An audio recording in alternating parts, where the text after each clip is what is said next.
வணக்கம் அன்புக்கினிய ரிஷபராசி நேயர்களே, பங்குனி மாத ராசி பலன்களை பார்க்கலாம். அதற்கு முன்னால் எந்தெந்த கிரகங்கள் எந்தெந்த இடத்தில் அமைந்திருக்கிறது என்று பார்ப்போம்.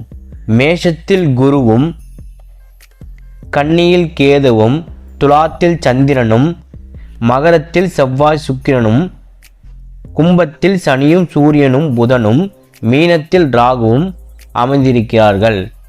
சூரியன் 11இல் இருப்பதனால் திறமைகளை வெளிப்படுத்தி ஆதாயம் அடைவீர்கள். எதிர்காலம் தொடர்பான சிந்தனை மேம்படும். அதாவது கல்யாண பேச்சுக்களோ இல்லை வேலை விஷயமோ இல்லை வெளிநாட்டு போகிறதோ ஏதோ ஒன்று சிந்தனை மேம்படும். மனதில் இருந்து வந்த கவலை குறையும். ஏதாச்சும் ஒரு பல நாள் கவலை ஏதாச்சும் இருந்துச்சுன்னா அது கண்டிப்பாக குறையும். செவ்வாய் 10இல் இருப்பதினால் உயர்கல்வியில் முன்னேற்றம் ஏற்படும். 11th 12th படிச்சுட்டு இருந்தீங்கன்னா கண்டிப்பாக ஒரு முன்னேற்றம் உங்களுக்கு அமையும். அதாவது இந்த ரிஷபராசி நேயர்களுக்கு உயர் அதிகாரிகள் ஆதரவாக இருப்பார்கள். புதன் 11இல் இருப்பதினால் சகோதரர்களால் நன்மை உண்டாகும். அதாவது மூத்த சகோதரர் நம்ம சொல்லலாம்.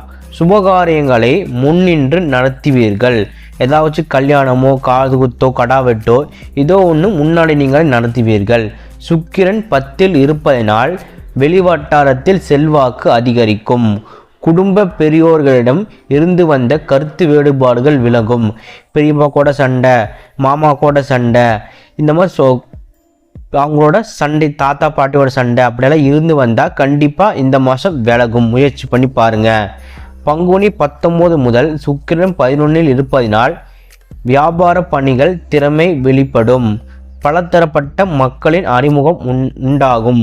புது சொந்தங்கள் இல்லை தெரியாதவங்களோ அந்நியர்களோ பழக்கங்கள் ஏற்பட்டு அவங்களோட அறிமுகம் நிறைய உங்களுக்கு கிடைக்கும். குரு 12இல் இருப்பதினால் தனிப்பட்ட விஷயத்தில் விழிப்புணர்வு வேண்டும். சனி 10இல் இருப்பதினால் கனிவான பேச்சுக்களின் மூலம் ஆதாயம் ஏற்படும். ராகு 11இல் இருப்பதினால் கொடுத்த வாக்குறுதிகளை நிறைவேற்றுவீர்கள். கேது 5இல் இருப்பதினால் விவசாய பணிகளில் மத்தியமான தனவரவுகள் ஏற்படும். உங்களுக்குண்டான வழிபாடு என்ன கேட்டிங்கன்னா, ஸ்ரீரங்கநாதரை தரிசித்து வர வாழ்க்கையில் முன்னேற்றம் ஏற்படும். இவ்வளவுதாங்க இந்த பங்குனி மாதம் ரிஷபராசிக்கு உண்டான பலன்கள். நம்ம சேனலை லைக் பண்ணுங்கள், ஷேர் பண்ணுங்கள், மறக்காமல் சப்ஸ்கிரைப் பண்ணுங்கள். நமது வீடியோக்களை நிறைய பேருக்கு ஷேர் பண்ணுங்கள். நன்றி.